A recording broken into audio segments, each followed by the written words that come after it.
मालिक को पता था, काल ने ये कह रखा है कि कलयुग में जीव गणे ले जाना। परमात्मा को पता था कि सतयुग त्रेता द्वापर में ये गणे दुखी ना हो, और जब तक ये दुखी नहीं हो लेंगे इतना मुझे ये पहचान नहीं सकते। क्योंकि जब तक इंसान की पूर्व जन्म की कमाई के से जो पुण्य उसको प्राप्त हो रहे प्रारब्ध के, वो ये सोचता है कि जो साधना तू कर रहा है इनसे मुझे मिल रहे, और इतना विवेक नहीं कि ये साधना तो जैसे ये दास पहले हनुमान पुजारी था, हनुमान जी की पूजा करता था, मंगलवार का व्रत रखता था, सालासर माथा टेकन जाया करता था। बाबा श्याम जी की परंपरागत पूजा थी, राम कृष्ण राधे श्याम सीताराम जो भी मंत्र आ गया वो गमोड़ दिया करते थे, और सारे सुख होते जा रहे थे। संतान हुई, नौकरी मिल गई, पास हुए परीक्षा में, तो इन्हीं को क्रेडिट देते थे कि भगवान की दया से हो गया, श्याम जी की दया से हो गया, बाबा हनुमान ने मौज कर दी, श्री कृष्ण जी विष्णु जी की दया करते होगी, यानी सबको ही इसका आधार मानते थे। अब पता चला ये तो कुछ दे सकते ना ले सकते, ये कुछ नहीं कर सकते, हमारे प्रारब्ध में ये परिवर्तन कर ही नहीं सकते,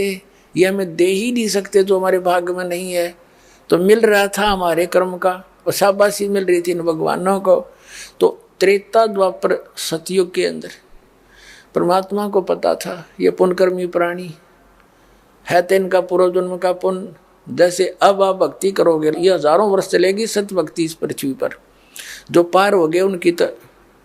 कहानी खत्म होगी, यहाँ से जड़ निकल गई, और जो रह गए नहीं समझाए भक्ति कर गए और रह गए यहीं पर, तो वही फिर ऊपर स्वर्ग में सब जगह इनके पुण्य नाश करा के फिर सतयुग में पटकेगा तुम्हें।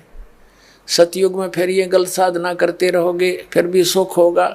आप सोचते हो हमें जो पूजाएं कर रहे हैं मौज माच रही है, समाधि भी जाती है ऊपर को,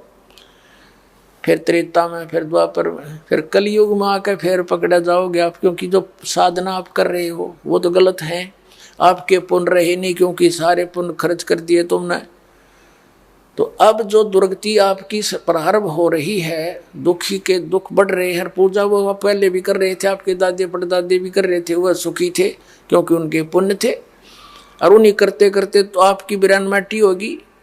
तो अब उन साधनाओं से नहीं हो रहा था वो लाभ, आपको पूर्व प्रारब्ध ही मिल रहा था। और अब परमात्मा कहते हैं कि मैं कलयुग में फिर वो भक्ति दूंगा, इनके रोज कांटे से निकलेंगे, रोज सुख होंगे, और वो उन साधनाओं को करके ये थक चुके होंगे, फिर मुझे पहचान लेंगे। कबीर साहब कहते हैं पर्वत पर्वत में फिरा और कारण अपने राम, राम जैसे संत मिले जिन सारे सब काम। तो कहने का भाव ये है दास का कि अब जो आप साधना कर रहे हो, आपको मर्यादा में रह के साधना करने से वो लाभ मिलेगा आप सोच भी नहीं सकते, कि तो सुना भी नहीं होगा।